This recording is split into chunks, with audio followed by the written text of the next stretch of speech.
programming team.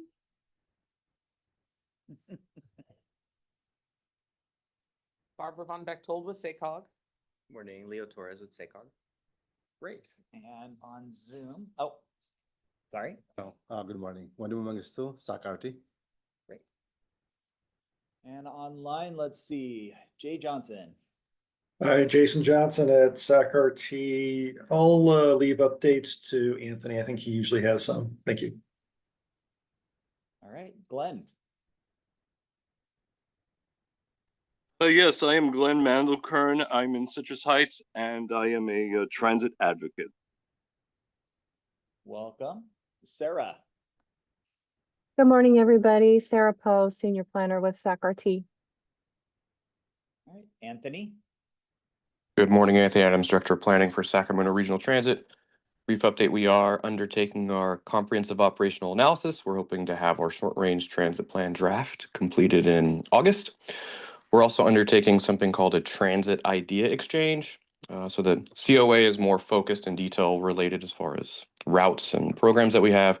The transit idea exchange is going to the public and asking them what we're doing right and what we should be doing that we're not now. And also seeing how much of an appetite there is for possibly a new funding measure. And if there was a funding measure, what do they want to see on it? So I think we've had 2 of 5 scheduled. There'll be a few more around the county. So keep an eye out and thanks. All right, thank you. Matt. Good morning, everybody. Matthew Mock, Executive Director, Yuba Sutter Transit. I don't have any news. All right, William. Hi, Bill Shunk with the City of Sacramento, and I am helping Greg Taylor with the bus stop consolidation project. Greg.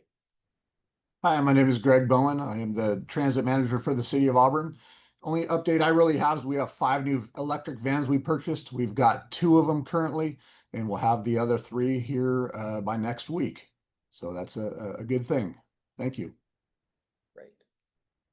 Let's see, it says YOLO Transportation District. Good morning, everyone. This is Autumn Bernstein with YOLO TD. Apologies that I'm not able to be there in person. I will spare you the updates, but just looking forward to the agenda and the presentations today. Thank you. All right. Christina. Hi, good morning. Christina Spence, Director of Transportation at SACOG. All right, Jeffrey. Jeff Tartagia, an advocate, ambassador, and a few other things, and advocating here and wanting to listen in. All right, welcome. Sabrina. Good morning, everyone. Sabrina Drago, representing Paratransit. Lynn.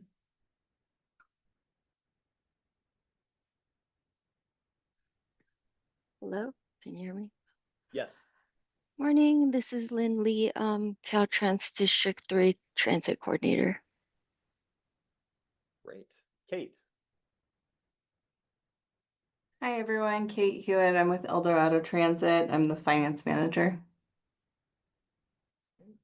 Gabriella. Hi, everyone. I work with SACOG.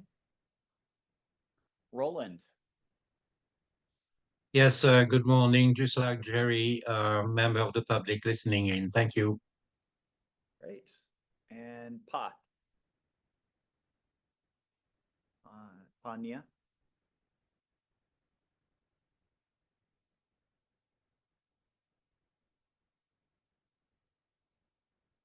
Disappeared. All right. Did I miss anyone? All right. So approval of the minutes for the April 23rd, 2025 TCC meeting. Are there any corrections to the minutes?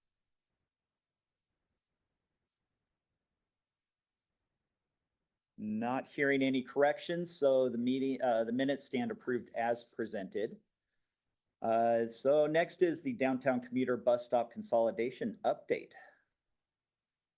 That's Greg Taylor.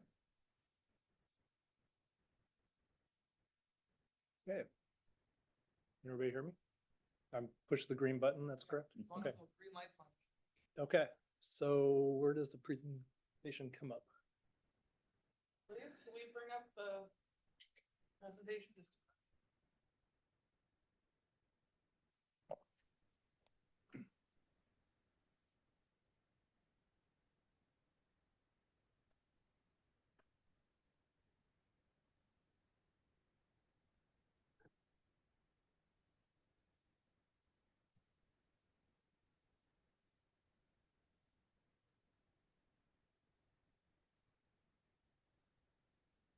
There we go.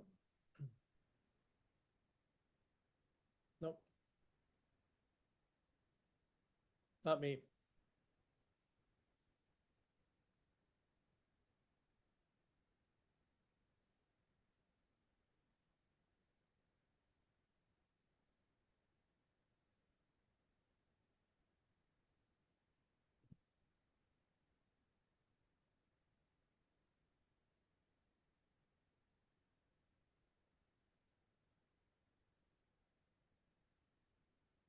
There we go. Could I have it in presentation mode, please?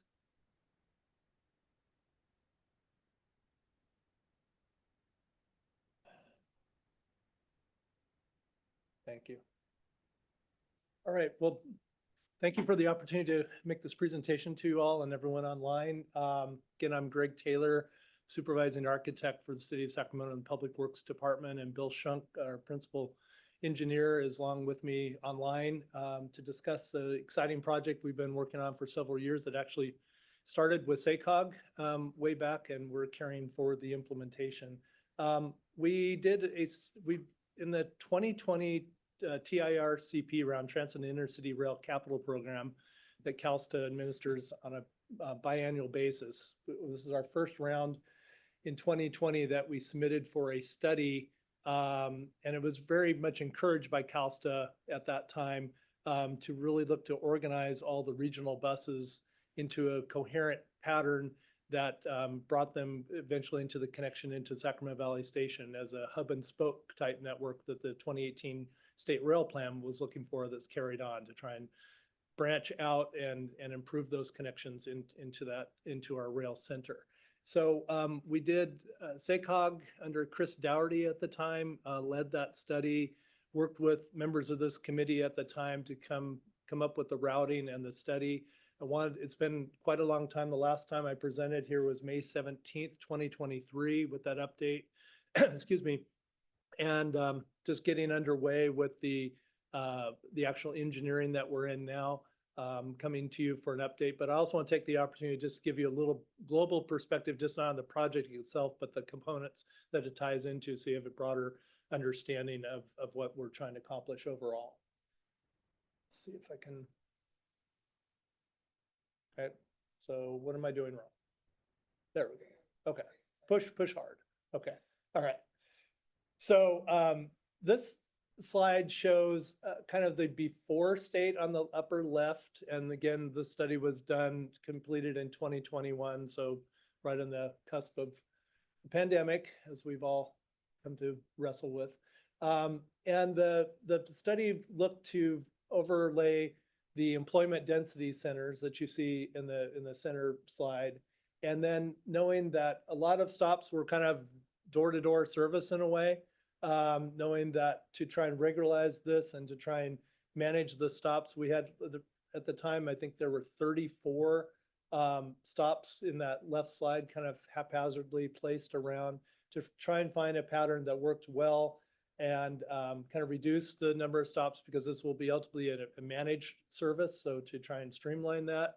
So on the right side, you see the stops overlaid on a 7-minute walk shed for each of the lines. We have a blue line and a red line, that basically the two-way sort of couplet through the Central City Midtown area, all connecting to points on the freeway to the east and to I-5 going north-south over on the west side.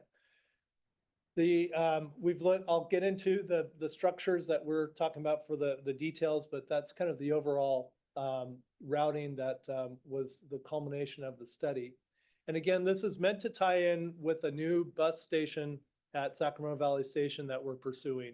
And we see at this time, we've had about 7 agencies that, have connections into the station in one way or another. And we see the opportunity for the agencies in blue to expand to come into this facility in the future. We cover a broad swath of the northern counties and MSA areas that connect rural areas through various services into the the station. So it's really a Northern California benefit to try and enhance this regional connection. Sorry. Pushing the button correctly.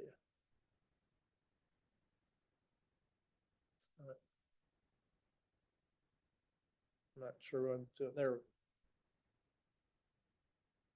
There we go. Okay. So more locally, what this all connects to in the fact that we overall the development of the station that we're undergoing concurrently, projects at the station site itself, is all happening within, a very active rail yards area. And you've heard the recent news with the recent soccer stadium and entertainment district that's underway.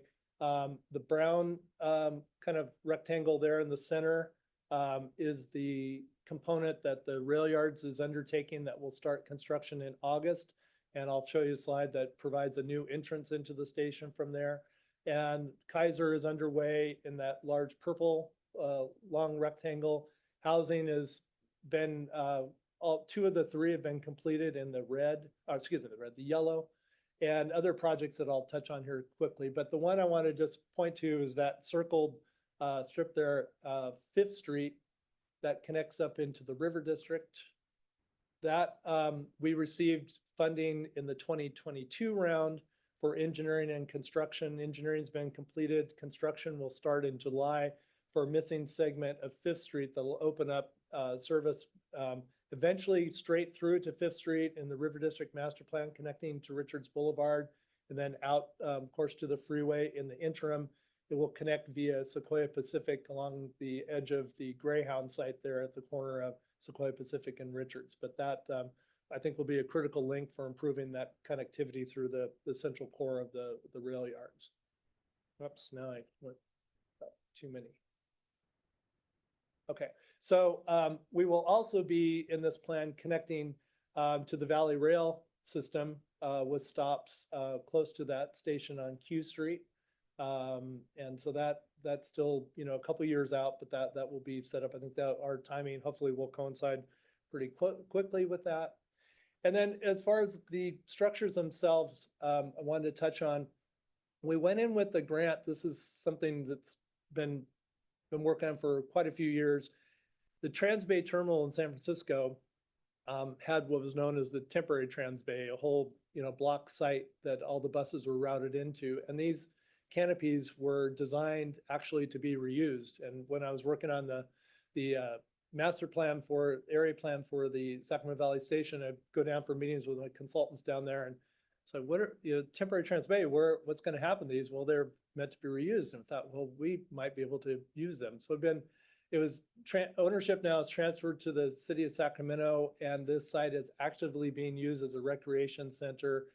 I just had a meeting Monday, check-in meeting with the person, my contact down there. We're hoping the timing still works with us, that we can reuse these, because we think we have it in the grant, the money to move them, reskin them with new fabric. This fabric is almost 15 years old and held up beautifully now, but they're very light, and it kind of gives an identity to the stops that we're looking for to kind of market and brand this.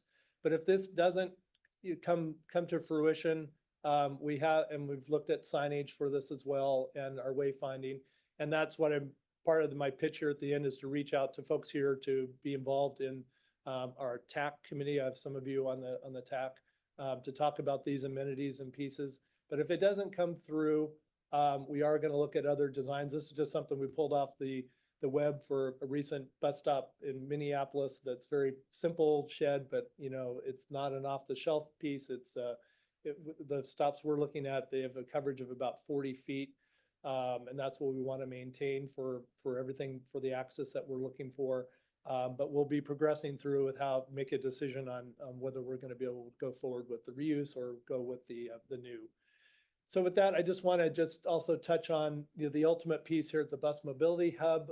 We're currently working with SAC-RT in the redesign to move the light rail that comes in at the terminus end to swing for the loop there you see in the turquoise green. We have funding for the new pickup and drop off, the PUDO, that we call that for short, in red, that will align site. So you'll have direct access into the rampway to the station.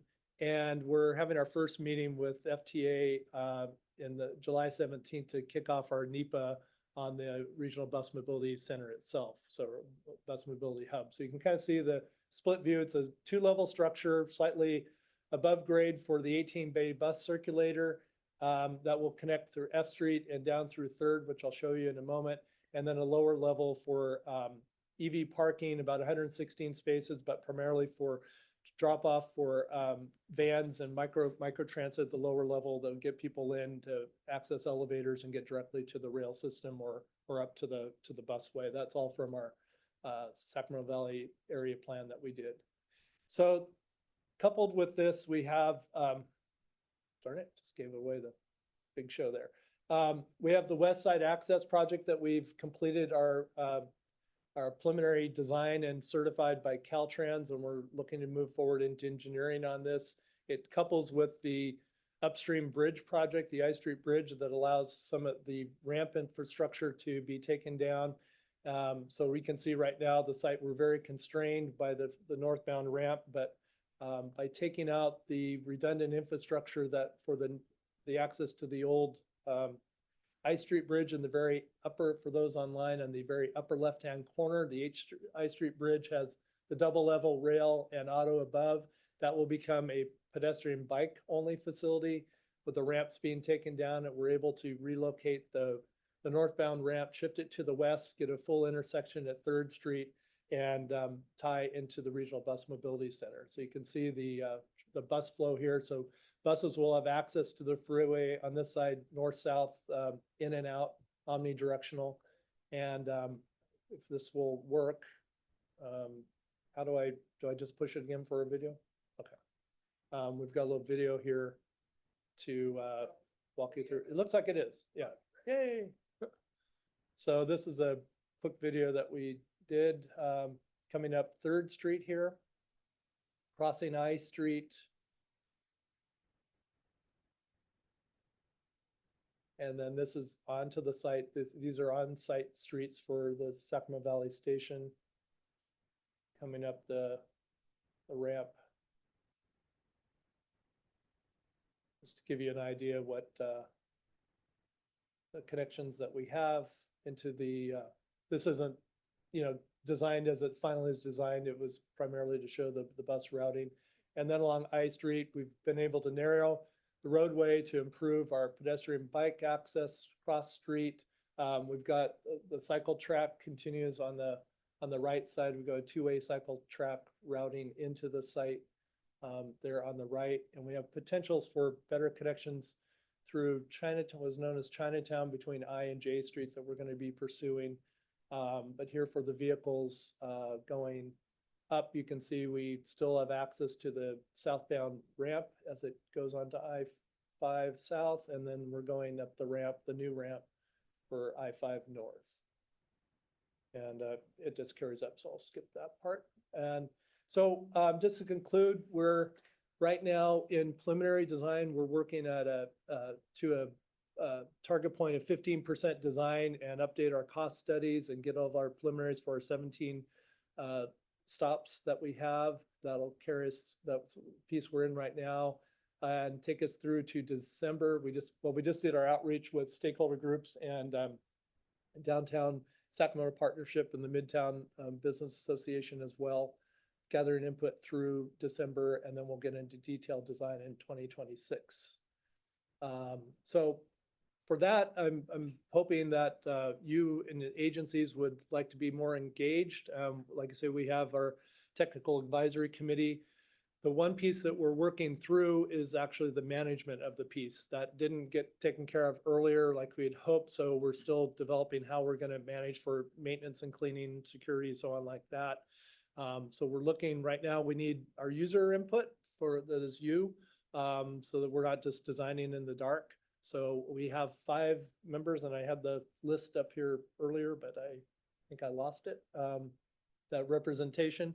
But any of you would please feel free to contact me offline or after the meeting or so forth. And Mike, and we've got Eldorado is going to be joining, and Matt Mock is on. And we didn't have Paratransit's representation at the meeting, but I know you're willing to be on the meeting. So great to have you and as many of you that can take the opportunity. It'll be kind of a as needed basis type meeting, so we'll reach out. So that's all I have, and be glad to take any questions if you have. Great. Any questions? And any technical ones, Bill's on the line for what we're getting into our construction pieces stuff. So yeah. Two questions. If you're okay with getting into specific stop stuff, Greg, or would that be better offline? If it's rather high level, I think. It's about J and 8th and about 8th and O. Okay, so J and 8th, so what we've talked about with our parking division is that you're down at the east end of the block. We're gonna be on the west end, and we're gonna be doing, it's already set up with policy, I guess, to be able to do that as commuter time access. Yeah, so that will be the coordination we'll have there, because we have the garage in access point there between us, right? Yeah, there's Little there's that constraints, yeah. driveway, and it's Yeah. a little impacted now, but yeah, I Yeah. wanted to make sure you knew the Yeah. city's cleared Yeah, that for yeah. the west end. We're good with that, yeah. And then 8th and O, DGS is doing work there now.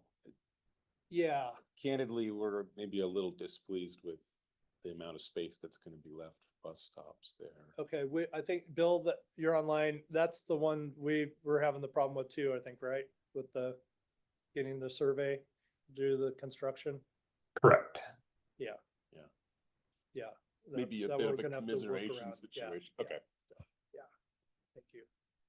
Real quick question, Greg, and you may have answered this earlier. You showed on your slide for timeline that construction is anticipated to start as early as 2027. Does that mean the funding has been secured for the Yeah, project, or I how think is that looking? We're working on that. That's our current date, but I think we're starting to look that it might, and actually, if it does slip, it may line us up better with those canopies in San Francisco, because they've seen slippage too. That's officially where we went out, but we're evaluating, and I think by the time we get to the end of December, we're gonna have a better sense. Yeah, thank you. Thank you. Yeah. Yes. Yeah, is the governor's budget, the funding cut of 12 billion affects the TRICP portion for this project? Is this?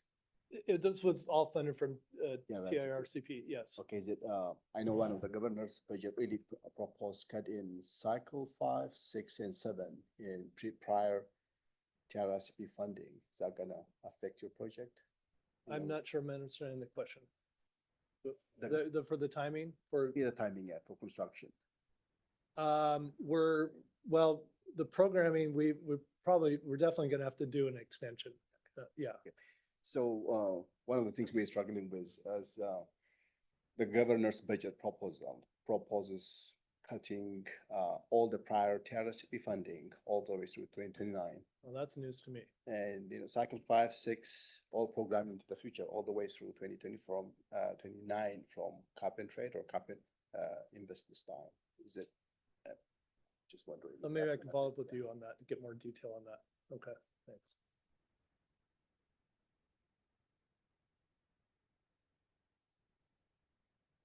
I was just curious, if construction started in 2027, how long does it take? Any anticipation on that? I don't know, Bill, you probably have a better sense on that.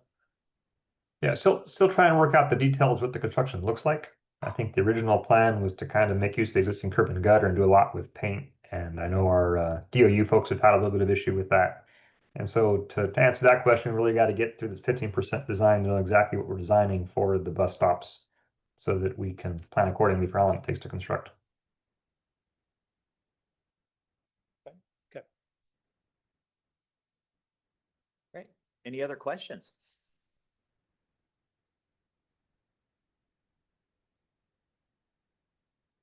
All right. Thank you very much. Chair, Yes. I don't know if you can see it, but you have at least 3 hands raised on the Zoom. I cannot. Jeffrey, Glenn, and Autumn, I believe all have questions. All right. How about Jeffrey first? Yeah, this is Jeffrey.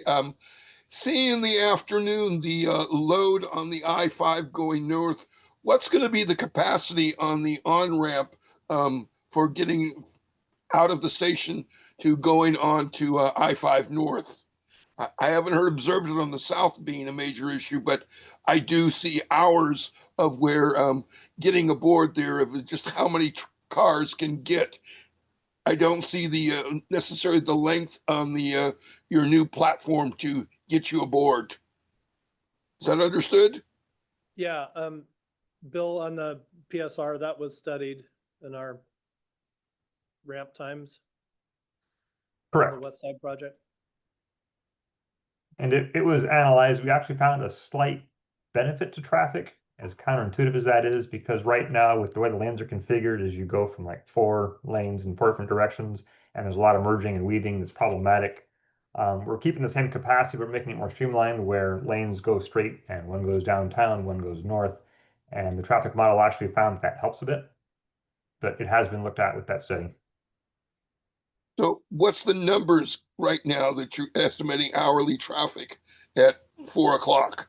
I'd have to pull that. That was from the PSR PDS, which was separate but related to this conversation today. Well, thank you. That's a concern that I observe it all the time, of just the load through there of and how it goes all the way back to literally right now 10th or 11th Street on I Street, of getting aboard to get on the northbound 5, and just wondering what the capacity load is going to be with your change. So thank you. Great, thank you. Glenn?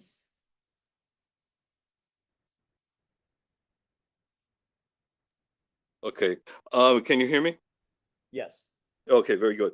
So I want to make sure that I understand this first before I give my comment. So it appears to me that so this station, one of the main features will be that you will have multiple transit agencies from different counties stop there in one central place. Is that one big goal there?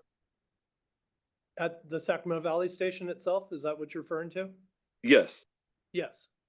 Oh, okay. Because I'd like to offer my support for that, because the way that things are currently laid out, every agency travels on their own street in downtown, and if you have to transfer between different agencies, it gets very frustrating to figure it out. And the worst time is when you finally figure out and you see your next bus leaving because you missed missed it by 1 or 2 minutes. And this is something that I've spoken to other people about. And you also mentioned there was a caption that said something about you'd like to create a transit-centric versus an auto-centric type culture. I'd like to say I think that's very doable, because when it's easy to transfer in just one place, it'll become like automatic nature. People will know, okay, if I want to go from transit agency Sacramento's to Roseville, I just go here and this is a central place, as opposed to other times when I've had this type of conversation with people, they tell me, well, you know what, the way it is now, it just sounds so too complicated, so I'm just going to drive. So I wanted to lend my awareness and support for what you're doing. Thank you. Thank you. Great. Autumn? Yeah, hi, Greg and Bill. Thank you for the presentation, and thanks for the opportunity to ask questions. I wanted to share an update that for our short-range transit plan that we've been working on, we are going to be bringing some preliminary service change recommendations to our board in July.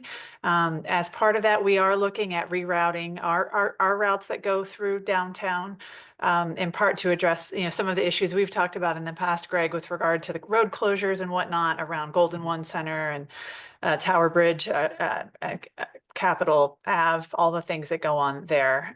So we are looking at using Richards, and then bringing our buses down 7th Street in the interim, and potentially then down 5th Street once the 5th Street construction is completed. So I wanted to share that update, and then and I can give you the detailed routing. But again, we're just kind of looking at this in a preliminary way for now, and then we'll be going out to public comment. And the goal is to adopt the short range transit plan by the end of the year, and then hopefully begin implementing some of those service changes probably in like fiscal year 26, 27.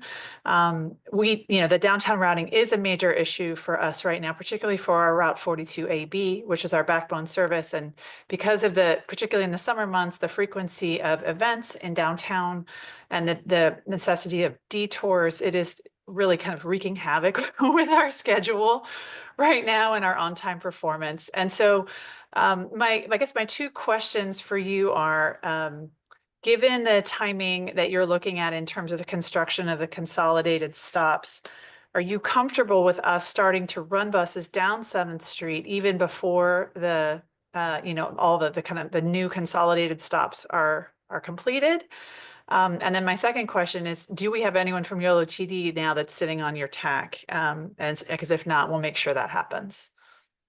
To answer your last question, no, and that would be great. My question back is, I'm not sure how long the closure for 7th Street continues for construction. That's already closed, and I know that's going through, isn't most of for the development of the stadium area? I think it's mostly here. Yeah, I thought it How even close? went even into 26 or so. So it might be good to meet, and Autumn, I know we talked about maybe coordinating, talking more about how we can work with these, the closures and game events and stuff like that, and getting folks together around the table. Maybe this is the good time with your plan now, right? To sit down. Yeah. Yeah, absolutely. That would be great. And yes, and thank you for clarifying that it sounds like you actually think maybe 5th Street's going to be open sooner than 7th Street. Is that right? Yes, it will be. Okay. That's so. really Just helpful to know. Yeah, sounds like we should connect and talk it through. That'd be Yeah, great. just the update I got yesterday is that they're looking around April 2026 for 5th Street to be open. April 2026. Oh, okay. So, yeah, that's current. So it's not Okay. in time. Yeah, Okay, great. I'm going to take that back to the team and we'll follow up with you about the TAC. great. Thanks. Thank you. Great. Any other questions? I can't see hands on the screen, so if you have any questions, just speak up.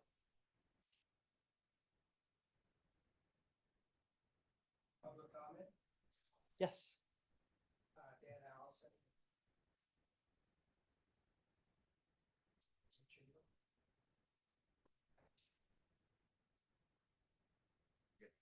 Thank you.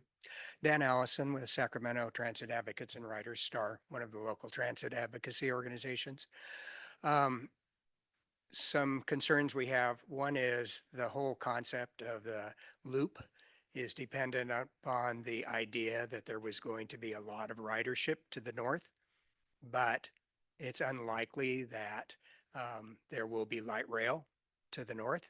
And so does the investment in the loop make sense? So If there's- sorry, you're speaking of the light rail loop, the Green Line loop? Is that?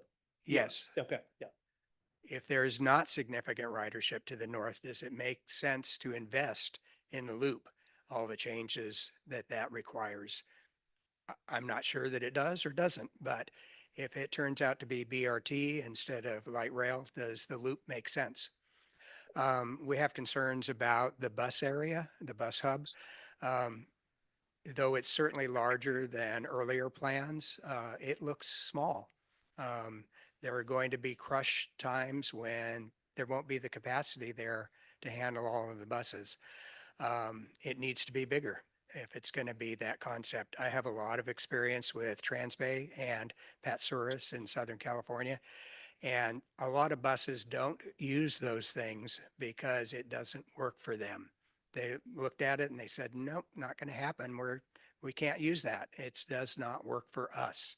And I wonder if all of the transit agencies that you think might use it have been asked that question. Is something of that size with those constraints, the concerns about getting in and out of across I Street, have they said yes to that? I don't know. I'm curious about it. I think too much of the Sacramento Valley Station plan is reserved for development and not enough for transit. I think it needs to work first for transit, second for development. Thank you. Great, thank you. This is Anthony with SAC Regional Transit. I would actually like to comment on what Dan said about the Loop project. So as it stands now, there's 2 phases for the Loop project. The first phase turns at 90 degrees and allows for that regional bus mobility center to come in. The second phase does connect to what is the Green Line, and it would allow us to interline the Green Line and Gold Line together, which would allow the Green Line to access SVS, would also consolidate the number of light rail lines that we have and decrease the number of overall operators that we would need. So it would save us money. It's like an operational improvement for us. So even if we don't get light rail all the way to the airport, that Loop project is a cost saving and efficiency project. So we will be prioritizing it in our next TIRSIP application because of those results.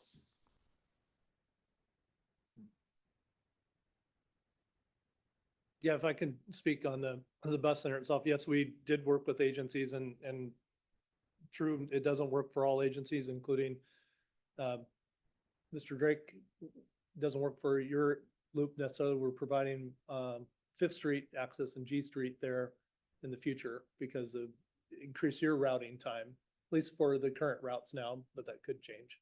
For some of our routes, it Yeah. works well. For some of them, Right, yeah, right. we're So better it's- off on street. exactly. So Yeah. it's not a one size fits all, solution. Our team did also worked on the Transbay terminal. It's literally as big as you can make it on that site. And there's no room to expand any larger than 18. When we run the numbers, we feel like 18 is going to be very sufficient for the amount of capacity.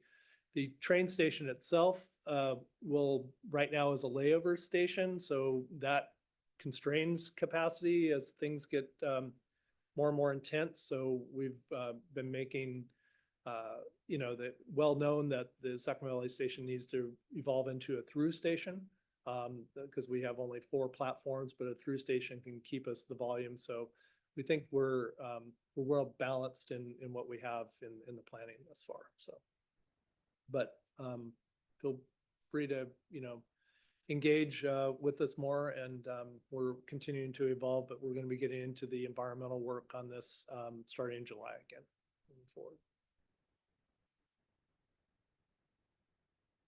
All right, any other questions or comments?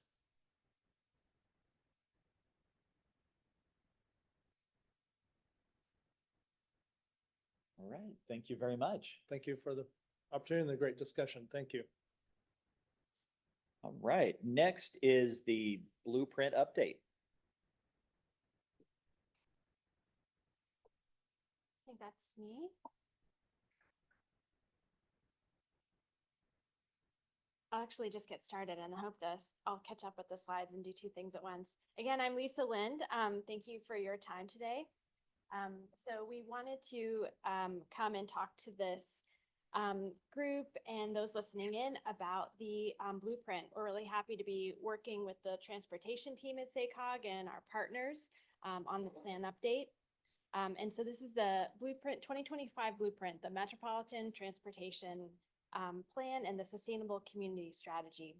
This plan's been in process for several years, and much of that time's been focused on engagement and getting input. And so I'm hoping that some of the information that we're presenting in the slides today feels somewhat familiar to those who have been on this journey with us. So June's been an important milestone for the plan update.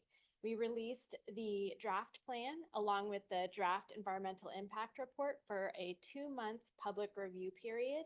And since we're taking comments on the plan and the EIR, it's a really good time to be coming in, reminding everybody that we're out for public review and we want some comments. So our approach, again, is to just highlight the important work that's been done, starting with the triple bottom line framework.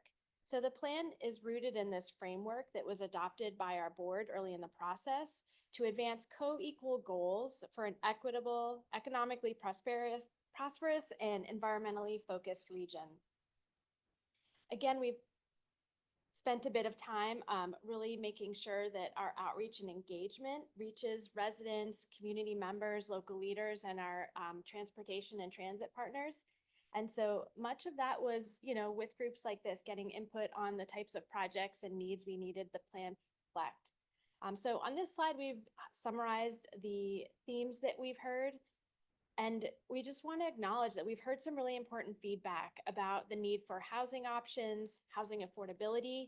Some of those are the top concerns, along with investing in complete communities and then our safe and resilient systems. I think that's where this group really, comes in with the types of projects you talk about. We supplemented that feedback with some no light effort on technical analysis. So again, looking into the trends and needs, really looking at the condition of the various aspects of the transportation network, and then the realities about the costs for what the region needs for transportation going forward to support the growth. From there, the plan is organized into 4 strategic priorities.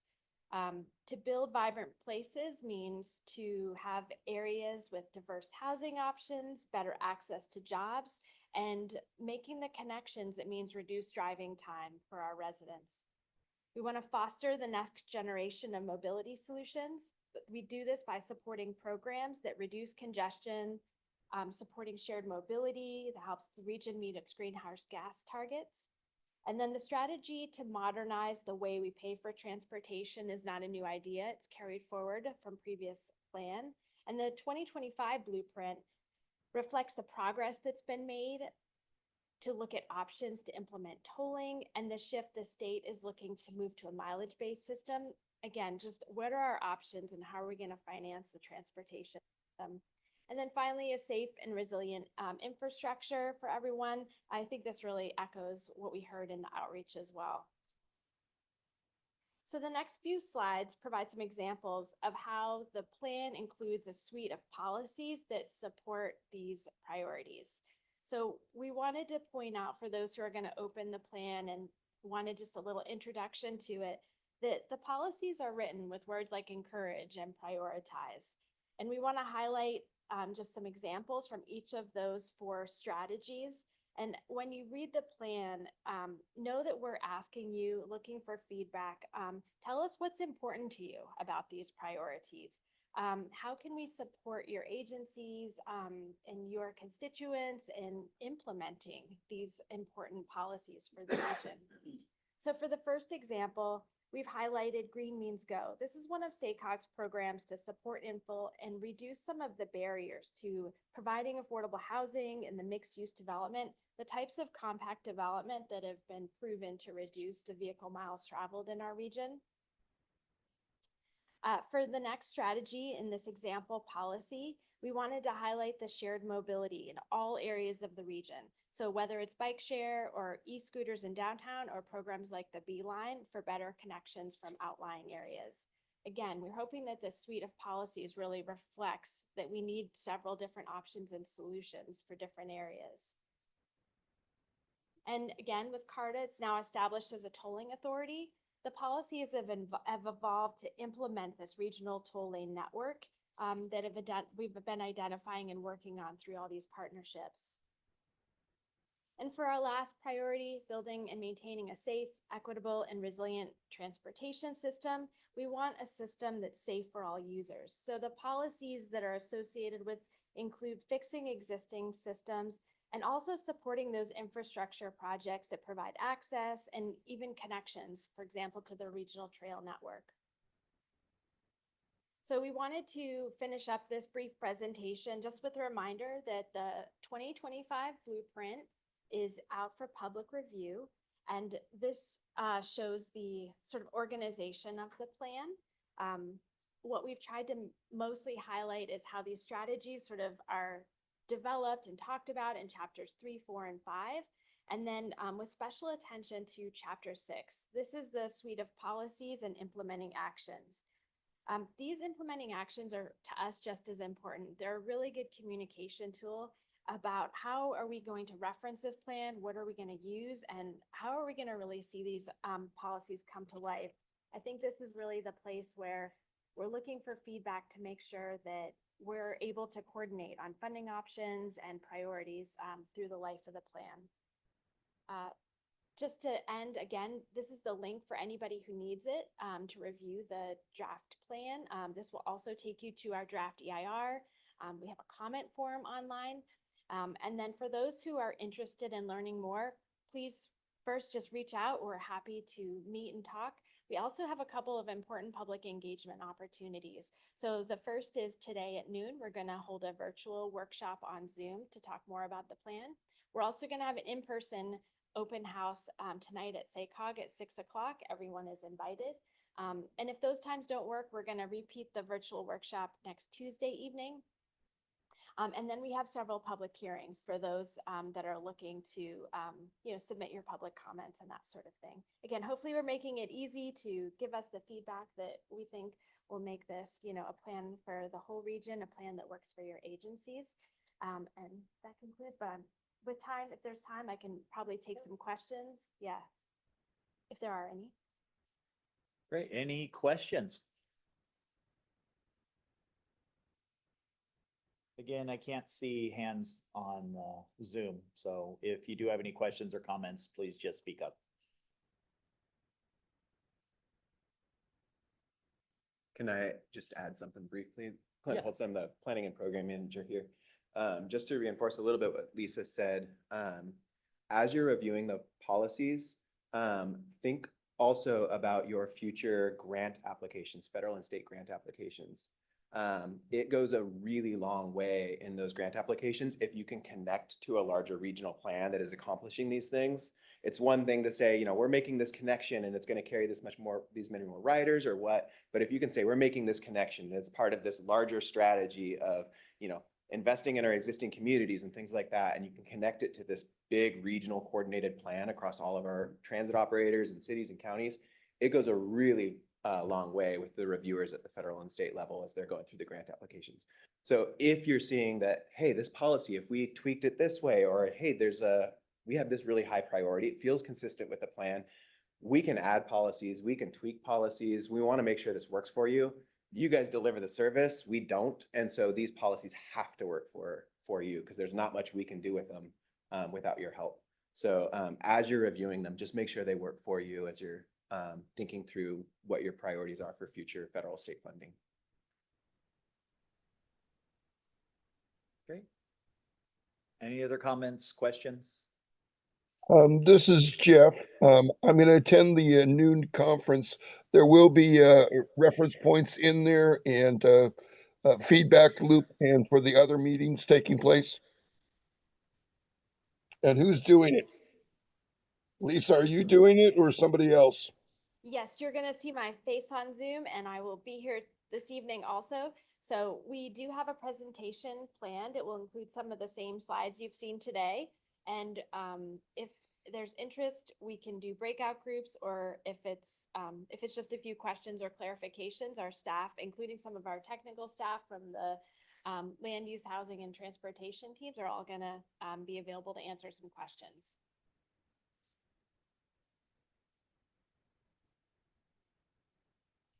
Great. Any other questions, comments? Right. Thank you very much. All right. Next is the Placer County Rapid Link presentation.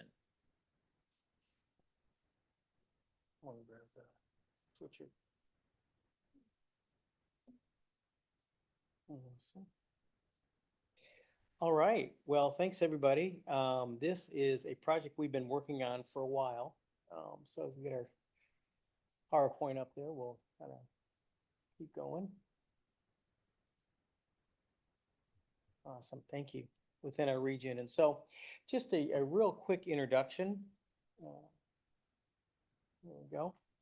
So Rapid Link is a 3-year pilot program with express service, which begins in Lincoln with stops in Roseville at the Galleria Mall, the Sutter Hospital, the Kaiser Hospital, and it terminates at the light rail station at Watt and I-80. The route is currently scheduled to operate Monday through Friday, 7 a.m. to 7 p.m. And the service is intended to address mobility and traffic congestion along the Highway 65 and Interstate 80 corridors and is part of the Placer-Sacramento Gateway Plan. So, one of the things that this project kind of has a little bit of a history and how it got formed. It's a partnership, of course, with Placer County Transportation Planning Agency, Our partners at the city of Roseville are administering the service, and of course, our partners at Placer County Transit that operate services that parallel or complement the Rapid Link service will also be working very closely to plan and schedule these services as they implement. But essentially, one of the things that was important to look at was the corridor itself. The service will be running, as Rich mentioned, between Lincoln and the Watt I-80 light rail station with stops in Roseville. And that corridor, at least for Placer County and in many cases the region, is a pretty high priority corridor at this point. There is a planning effort done at the regional planning level at PCTPA to identify that corridor, which we call the Placer-Sacramento Gateway Corridor. And it includes everything from 65 at Lincoln all the way down to the Watt I-80 light rail station on Interstate 80. And that is a corridor that a lot of Placer County's growth is, I would say, exploding around. And so, you know, this project, I think, would be a good complementary project to offset, I think, some of the mobility challenges that we foresee in the future along that corridor because of that high amount of growth. And so in 2020, we put together at PCTPA in partnership with all of our local member agencies and transit operators, the Placer-Sacramento Gateway Plan and Study Area. That plan was adopted, and it then led to essentially an identification of projects that would help improve mobility opportunities along that corridor, again, to address the high amount of growth that's anticipated in that region. Next slide, please. So as I mentioned, this is the Placer-Sacramento Gateway Corridor that's highlighted in yellow on your screen that you see. In terms of what has been done aside from the planning efforts is PCTPA in partnership with many entities along that corridor that include entities outside of Placer County have put together multiple grant applications for different projects along that corridor. In this particular slide, it's highlighting our very first grant application that was done for the Solutions for Congested Corridors program, or SCCP program, which is a state-funded program that requires a plan like this, like the Placer-Sacramento Gateway Plan, to identify projects in order to be funded or eligible for this funding source at the state level. And we were actually, again, in partnership with many different entities along the corridor, successful at acquiring a grant funding award of $67 million in the first cycle of the state's SCCP funding program to fund that list of projects that are identified there. And again, that's a assortment of projects with various different partners along the corridor.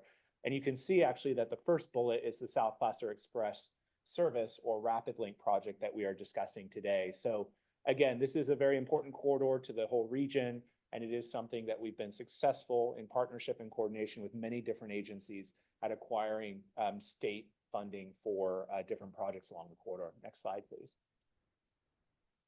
And so, you know, Rich mentioned kind of the operational statistics of Rapid Link, and we talked about this corridor. And one of the things that this particular service and this particular project is meaning to address, aside from offering another mobility option in that corridor, is we are also looking at mitigation for ultimate widening of the 65 highway corridor, which is another big priority in Placer County, again, to address some of the growth that we anticipate in the future. So this is one of those projects that actually was identified as a mitigation measure for the widening of 65. There was some environmental work and environmental clearance that has been done on the 65 corridor to widen it all the way between Roseville and Lincoln in different phases. And so this was one of the mitigation measures. The other thing that we've heard over many different years from our annual unmet transit needs assessment process that we do at the RTPA level, as well as other outreach engagement efforts, is the need for some level of transit service, some more rapid transit services connecting Lincoln, which is a high growing community, with a age-restricted community known as Sun City Lincoln Hills, in a large portion of Lincoln, to connect them over to the medical centers in Roseville. And there's a higher demand that we're hearing each year for that. And so this service, again, is meant to complement and to address some of those, I would say, mobility needs specifically that we're hearing from our aging population in Placer County. And again, ultimately, this is something that, we will talk about it a little later in this presentation. We are looking at this as a pilot program right now. But we really are evaluating that pilot program and determining, long-term, what can we do in this corridor? Because we do have partners like Placer County Transit that already operate some services between Lincoln, Rockland, and Roseville. So how can we look at this service as a complementary service to those existing services? And again, how can we provide more mobility opportunities for our residents and high growth areas and our aging populations along the corridor? Next slide, please. All right, so this is just kind of a map iteration of the route itself. And again, it's going to begin in Lincoln, make its way through Roseville. And they're doing a pretty big build up at the Kaiser there off of Douglas. So like I said, there's been a lot of interest shown there. And then ultimately we're going to turn the route at the Watton I-80 there. And then just basically turn around and go just the opposite way.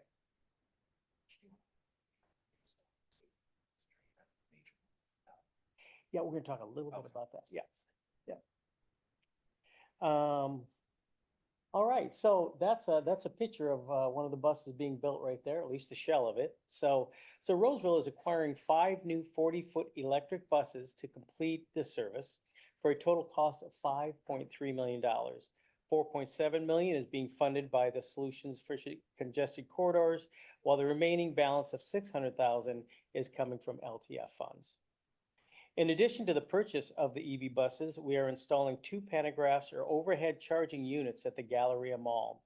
$1.4 million in SCCP funding is being used for the build, along with several other funding sources for a total cost of $2.58 million for this particular project.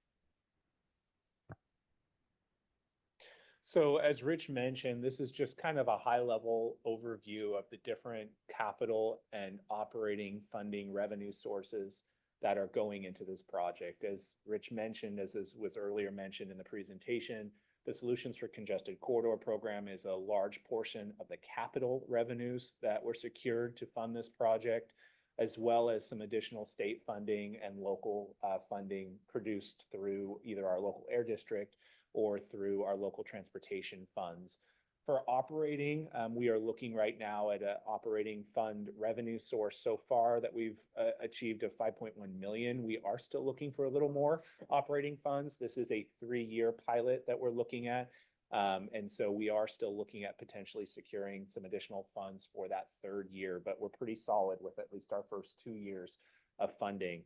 But one of the things that, we're looking at is partnerships with some of the local hospitals. We hope that as we bring this service online and we can show ridership to the hospitals, that there may be some interest from the hospitals to partner with us to help fund that service. And then, of course, we're continuing to rely upon the state's cap and trade program, some of the funds with the local, the LC TOP funds or the low carbon transit operations program funds, as well as some of our other funding sources through our local air districts are something that we're looking at to continue to fund this program over the next 3 years. But again, yeah, the corridor is I think a pretty solid corridor for express-like service that would operate every 30 minutes on that Monday through Friday window. So we're hoping that again entices people along that corridor to use the service, and then partners that we serve to potentially support it as well in the future.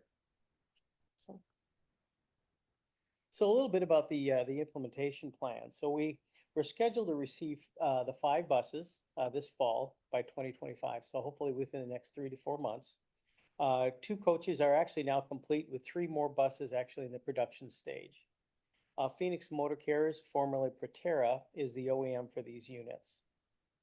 The construction of our pantograph has first began in December of 2023 and is scheduled for our final testing and commissioning next week. So we're pretty excited about that. This has kind of been an ongoing project, and there's a lot of construction going on there through the past couple 3 years. And so it's like I say, it's really coming along, and we're excited about the next week's commissioning. As noted, this project consists of 2 overhead chargers. However, during the construction build, we also installed 2 underground infrastructures out to Roseville Parkway to support the future plans of Placer County. So like I say, we did some underground work there because Roseville basically stops at the top at Galleria. At any given time, we'll probably have 5 buses there at a given time. maybe even 6 on the top side. Well, I think Placer County on the East Roseville has probably 4 buses, something like that. 4. Right, 4, yeah, that we meet up at the bottom of the hour. So it's really a key connection point for the region as a whole, and has been for many years. And this just, of course, enhances that connection points. And so, and the also another critical part of this project, of course, is that we're doing some infrastructure changes or some additions to the Lincoln Park and Ride. And so, Tiff, maybe you could talk about that a little bit. Yeah, so we are going to be utilizing some SB 125 funds as well as working with Lincoln for some LC top, and we're going to be putting out some form of shelter, benches, and improved lighting, and hopefully in the future, maybe some restrooms. Yeah, good stuff there. So the service itself, so we're scheduled to begin the Rapid Link service probably in early 2026. So there's been a few delays on the acquisition of the buses themselves, which has been a little frustrating, to be honest with you, because this is kind of supposed to be already up and running. But you know, it's kind of the cart before the horse. We don't necessarily need the buses if we can't do the charging, right? And so with the headways and the length of the term of the routes themselves, we really needed the capacity of these pantographs in place in order to properly run the service. The feasibility of doing a plug-in, even with a fast charge DC3, for example, would still not be adequate for this particular service. So the pantographs are really going to come in handy when it comes to on-road charging. So the route will operate again each weekday on 30-minute headways from 7 to 7. And the plan is for a 5 to 10 minute layover at the Galleria to do the charging in between routes. Now it may not have to do it every round, every bus, every round, but maybe every other round, something like that. And so once the commissioning takes place and is all certified, like I said, then the buses are right around the corner. So pretty excited about the whole project. And then lastly, lastly, one of the things too that we felt was very important, as I mentioned earlier in the TCC meeting, we just recently released the draft short-range transit plan that was prepared actually for all 3 of our transit operators. It was the first time we had done a joint short-range transit plan with 3 of our collective operators versus individual ones for each operator. And in that short-range transit plan, which implemented many of the service changes that were recommended in the comprehensive operational analysis that was done for each of our respective transit operators, we identified some performance metrics that would be used to evaluate and study the Rapid Link service over the 3-year pilot program. Because we recognize, again, this is a newer service. This is a developing corridor. We do have existing transit services that operate along that corridor. So we really wanted to make sure that we were cognizant of evaluating this service to determine, you know, where changes might need to be made in the 3-year window, but as well as, you know, what would happen to the service after 3 years. And so with that, you know, there are some general metrics that are included and targets that were set for performance around annual boardings, vehicle service hour boardings, and vehicle service mile boardings. We wanted to also look at and examine mode shift factor, meaning how many people potentially might be abandoning or switching services from the local routes that exist today that operate along that corridor to the Rapid Link project. Are we also gaining ridership? You know, are we encouraging, in some ways, we're going to be looking at the schedules to offset some of our services that we're actually providing more frequent services between certain points in that corridor. So are we then gaining demand from that? And so that's something that we definitely are going to be looking at. Then our partners at Roseville will also be looking at surveying the Rapid Link passengers as well as our general transit ridership in that area for, you know, feedback on how we can continually improve the program, the service over the 3-year pilot program, as well as, you know, how can we continue to look at the evaluation metrics and the targets that we've set for that program. So if you are interested in learning more about those targets or more about the program, you can also look at our short-range transit plan, which is available online on PCTBA's website. So with that, I think the last slide is just any questions that this group may have regarding our service. Great. Any questions, comments? As Anthony Adams online at Sacramento Regional Transit. So I'm very familiar with inductive charging, especially for long haul routes.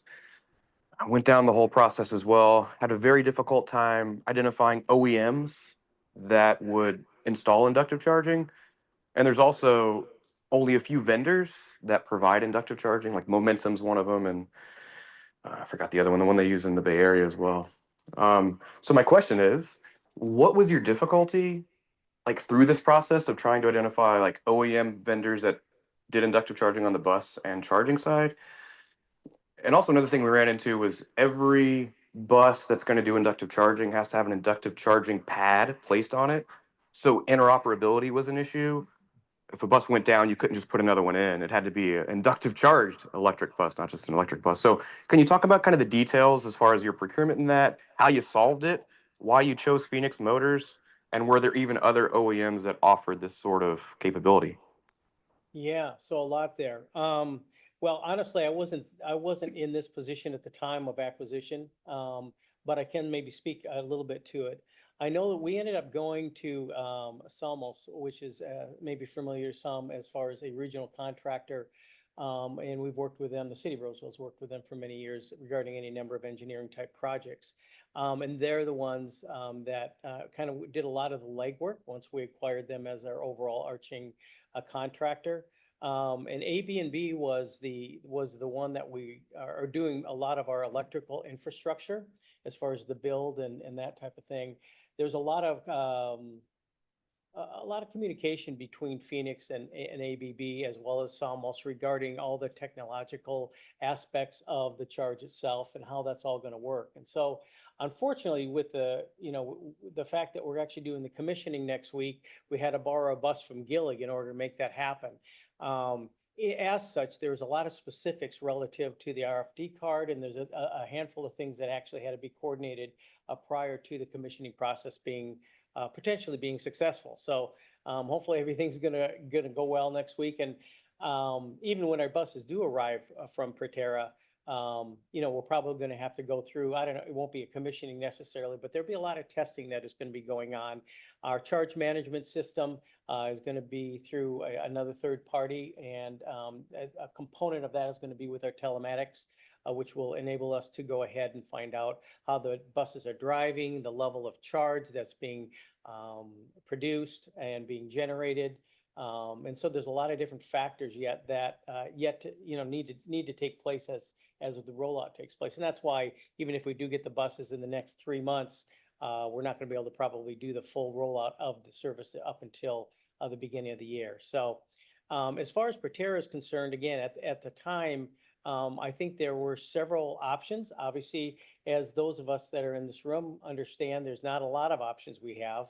We have really New Flyer, Gillig, and what is Proterra now. And they're, like I say, they've been struggling over the past couple of years, and they're trying to dig out of that hole, if you will. So, but at the time, they just seemed like the most feasible option for Roseville. They gave a pretty good quote with when they came in the first place. We just recently received actually 5 buses from Proterra, EV buses, and so they're not pantograph or overhead charge capable. They're just you're basically your plug-ins.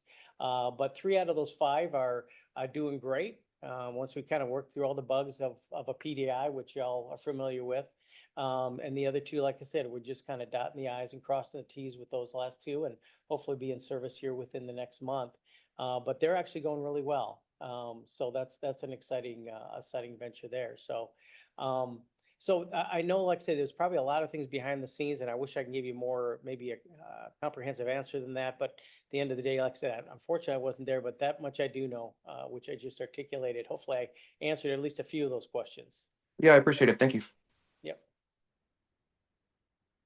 Yeah, this is Autumn. Just following up on that. We've had our share of challenges with the Proterras that we have for our Causeway Connection service, which we jointly operate with RT. And in particular for us, when the buses are when we have our Proterras out running across the causeway when it's a hot day like it's going to be today, the electrical wires are in the roof of the buses and they get overheated, and we've had our buses actually literally stop on the freeway in traffic. And until they cool down. So it's become such an issue for us that we no longer run the Proterras on hot days. We just use our CNGs instead, and we use the Proterra, and we've actually repainted some of the Proterras now to just use for local service around Woodland, just because we want them closer to home so we can keep a close eye on them. But, hopefully that was the first generation Proteras, right? Those were delivered in 2021, I want to say, or late 2020. I'm sure that they have worked some of the kinks out of that system, but, for those of us who are, it is so challenging because there's so few providers out there now, and we do have this mandate to transition to zero emission. So be really interested as time progresses in, hearing about your experience and how it's going with those buses. Cause we're kind of at a place right now where we're like, we don't want to buy any more Proteras, but if they're giving you competitive pricing and they're delivering buses in less than 3 to 4 years, that's compelling. Yeah, and we took a trip out to South Carolina here a couple months back, and we actually hit on a couple of those points because we've been, all the rumors, and we had some very what I guess I'd call open and frank discussions with their entire senior leadership team regarding some of those things. So, and they assured us, like any good salesman would, that these issues are all resolved and that our buses are going to just run hunky dory, right? So yeah, we'll see what where the dust settles. At this point, like I said, it's been pretty good. We've really had very little problem. The only problem we've had up to this point is a continued driver training because the buses with their regenerative braking, which is critical to the total functionality of these things, is making sure the drivers are trained properly. And then if you forget to plug it in at night, that can be a problem when the buses try to pull in the AM commuters as well. So, but just generally speaking, it's been a pretty good process and a pretty good scenario so far. I think we're very blessed in Roseville, in large part to the fact that we have a Roseville Electric. We're not relying on either PG&E and SMUD, and I'm not saying anything bad about those folks. I just think they have a whole lot on their plate right now, and there's a lot of demand. And so we did a lot of our infrastructure and other planning within the house. And so that really helped, I think, with the overall process and continues to as Roseville continues to electrify their whole fleet. So. Any other questions? Just a clarification, you say 30-minute headways, that's 7 a.m. to 7 p.m., 5 days a week? Yeah. And so with that, with some of our time trials, it's a challenge. We could make it in 55 minutes if everything goes well. But oftentimes, as we know in transit, things don't often always go well. So we're actually going to be running the service with 5 buses versus 4. 4 would be ideal with having a spare. And so, obviously there's a little bit of a concern there. I am probably going to ultimately have to implement some of our other commuter buses if we have PMIs and different things, or a bus breaks down. So there'll be some challenges there from a scheduling standpoint. So, but it's the first 6 months, I think, will be a pretty good tell as to how we need to proceed operationally and otherwise. But yeah, so but it is going to be every 30 minutes leaving Lincoln, and so it's going to be a fun time. When you're looking at the different stops and the places you're connecting around there, how much or to what extent have the destinations and any people in charge of improvements on those right of ways been engaged for making it a better walking or rolling connection from where your stop is to where people actually want to go? Yeah. It's we're stopping at existing stops already that have been in place for some time. The Galleria, of course, that's been a longstanding stop and mutually important to the region. But with Sutter, we actually drop off right at the sidewalk in front of Sutter itself. Kaiser, we do stop off on Douglas, so Kaiser's right there. So again, they're existing stops, ADA, acceptable, and so everything as far as the stops that are concerned that was part of the planning process, because with the fact that there are going to be some tight headways, we wanted to make sure that the stops were something that would be a real ease to use, and we've been working on, again, some of those for quite some time. Another aspect of this, however, is we're putting in a traffic signal TSP. You guys, somebody? Signal priority. Thank you, single priority. And so that's going to help expedite the actual Rapid Link itself. And so that down Douglas, for example, which can be very, very congested in the afternoon. And then we're going to be going out through Eureka to 80. So, but as far as the stops are concerned, it's something that I think will be a pretty good transition. Yeah, and the other thing too, I'd like to add to that is that PCTPA has started engaging the hospitals, both Kaiser and Sutter. And as we get closer, I think, to implementation phase, at least when we get the buses delivered, there will be some conversations with hospital operations staff to help us to, I would say, do two things. One, promote the service, of course, among both patients and workers and employees at the hospitals, but then also potentially help us with wayfinding to the bus stops, because in particular, like the Sutter bus stop, as Rich mentioned, is a little bit removed from the campus itself. And so there may be some opportunities to better connect that stop to the current campus, since it is a distance, and you're thinking about potentially riders that are patients or people that might have mobility issues. And so we will be engaging the hospitals. And again, we've already started those conversations with both hospitals, and they're excited about this service. I think they don't know what it's going to look like yet, but this will be part of that pilot program process and even prior to. So good question, Victoria. I guess one follow-up, do you think that you'll be able to get them out for walk audits to connect from their place to the stop? Hopefully, that's, I think, a goal and an intent. But that'll play itself out over the next several months as we plan for this. Yeah. And just a minor correction, I think Sutter is where we drop off almost right at the front door. So whereas by Kaiser is the one, I think, where there's going to be some walkability concerns there, because we have that with our current fixed route as it is. And so it's something that's going to, the problem with Kaiser off of Douglas, it's very congested in there. And so fitting, our microtransit, paratransit services do go on the inside of campus, but bringing a bus fixed route and or the 40 footers in this case would be a definite challenge to try to drive through there. So that's part of the challenge for sure. I would just also note there that the Lincoln Park and Ride is a new stop. So it'll be brand new, utilized. The existing stop is Elver and 12 Bridges by the library, which is now also a high school. And so the traffic patterns in and out, as well as parking over there for bus usage, is just not what it used to be. So that'll improve as well.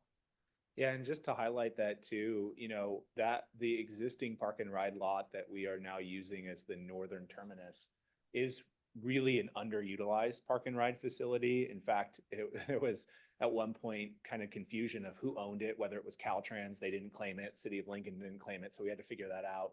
And they're still figuring that out. But all that to be said is we're really hopeful that by activating this site, we're pulling Placer County Transit's local routes to actually reroute to serve the park and ride facility as well as the Rapid Link project. So there will essentially be 3 fixed routes that are now serving what is not being served as a park and ride right now. So that's exciting. And then of course the Dial Ride, the local on-demand services will connect there too. So this will be many different types of case studies, right? So how do we reactivate an underutilized park and ride facility? How do we run this service on a rapid schedule along this busy and really, in some cases, heavily congested corridors at certain times of the day? And so this will be an exciting pilot to watch, and we can bring more updates to the TCC as we operate it and start it.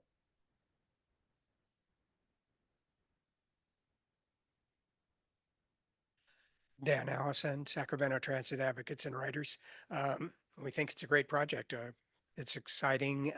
Glad to see that Placer is moving forward with these kinds of ideas. And I think it'll make a big difference for those users. Some questions. One is the 7 a.m. start time precludes its use for people going all the way into Sacramento for work. And I don't know if there's a big market there. Don't know that there is or isn't, but I just wondered about it. Second, since it's essentially a BRT route, and it's being sold as access to medical services in large part, I wonder whether level boarding was considered for the buses rather than ramps because it would speed up the whole route considerably if that were so, and make access easier for people using it. I would expect a lot of mobility devices if people are going to the medical centers. And I personally use PCT Route 10 to go to Auburn. And I wonder how this will affect that. Will it drop ridership so much that it's not a viable route anymore? Probably about half the people are only going to Roseville and another half are going to Auburn. So it could make a big difference to Route 10. Thank you. I think those are all very good questions, and those are all questions that we hope to answer with the combination of our performance metrics and our coordination efforts between our transit operators. That is a concern that it's no surprise that yes, this service will be paralleling actually two existing services from Placer County Transit, the Route 10 being the service from Auburn to Watt I-80, but then the Route 20 being the service from Lincoln to Rockland and to Roseville Galleria. And so there will be segments, big segments of the Rapid Link that are shared in somewhat in almost a parallel manner with both of those two routes. And so one of the things that we talked about at an operator level, and Tiffany and Rich can correct me if I'm wrong, but is really looking at providing more opportunities for people traveling in those segments of corridors for different types of services. So we wouldn't necessarily offer them on the same schedules. We'd maybe offset some of those schedules so that people, if they were going from, say, Lincoln to the Roseville Galleria, which both the Route 20 and Rapid Link serve, we could stagger schedules so that they could take either option. If they miss one bus, they go on another. Now those are slightly different routes, but at least they still have that option. And the same goes for the segment between the Galleria and the Watt I-80 light rail station served by PCT's Route 10 and the Rapid Link. So that will also have to be looked at in terms of schedules to see if we can stagger some of that to, again, provide even more frequent services in those segments of corridors. And that could hopefully spur some more demand. So we're looking at all of that, but that's a concern. It's a valid concern to see, are we shifting modes or are we encouraging even more demand because we're offering these more opportunities for service? Great. Any other questions or comments? Yes, hi, I have a question. This is Lynn with Caltrans District 3. Okay. You mentioned park and ride, and I heard you mention park and ride. Where was that park and ride located, and were you able to identify if that was Caltrans or if that was the city?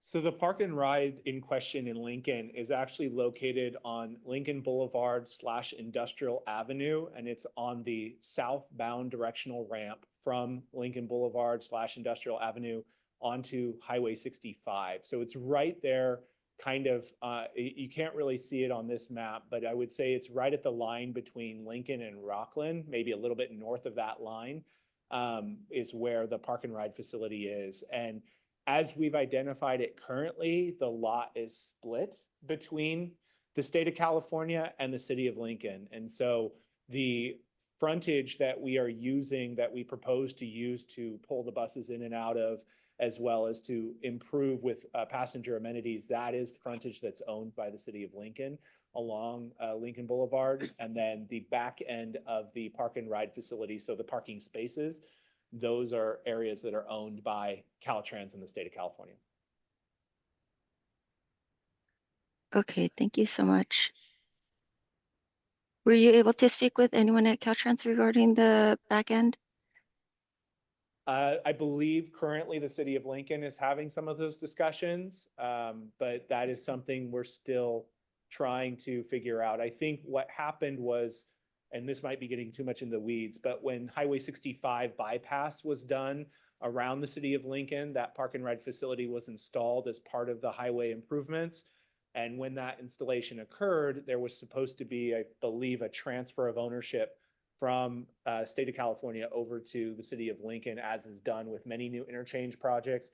And that transfer of ownership just didn't quite happen yet. So I think that's still being flushed out, but I believe there are some active conversations between the city of Lincoln and Caltrans going on right now about that.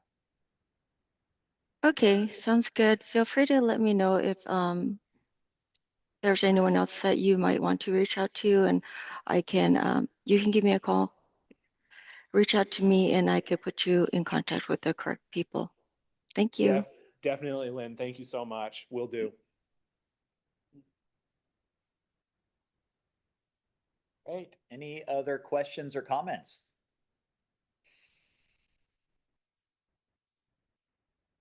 Hearing none. Thank you very much for the presentation. Very interesting. I'm anxious to see how that project goes. I think it's going to do well. So, all right. So next meeting, TCC meeting will be on August 27th, in person with a hybrid option for those who cannot attend. The meeting dates are on the agenda for the rest of the year. And with that, we will adjourn. Excuse me, Yes. this is Glenn. Yes, I had wanted to speak back at 1B, but I guess you didn't see when my hand was raised, so that's why I decided to wait until now, if it's okay. Great. Go right ahead, Glenn. Yeah, so actually, the thing that brought me here originally was where you say in 1B, sharing of significant news or updates about transit systems. I also saw that James Drake and Anthony Adams of SAC-RT were here, so I didn't speak to this before them because I didn't want to steal their thunder.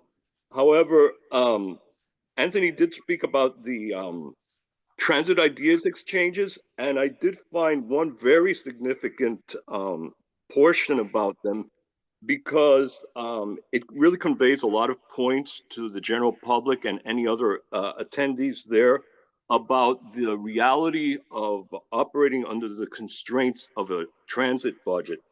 And Anthony and James and also his their assistant Rowan, they do this very well during the second phase of the Transit Ideas Exchange with this interactive game that any of us can play on our smartphones. And they pretty much give us a $100 budget to allocate or choose among 16 services that are priced at different price points, like light rail expansion to the airport would be $55. Maintenance of the fleet is $30, and then something like ride-free RT for K through 12 is a much lesser $2. The reason I'm bringing this up because I found it very significant how as we're choosing what do we want to put in the budget, there's some things we really would like to have, and it's very easy to go over budget. And in different occasions, transit officials will speak about why certain things won't get implemented or why they will. But doing it in real life, it's very vivid. And the one thing that's communicated through all of this is that there's a bunch of trade-offs to consider. I think maybe Anthony himself said it, something like, you can have anything you want, you can't have everything. And that happens a lot in real life, and it definitely happens with transit agencies.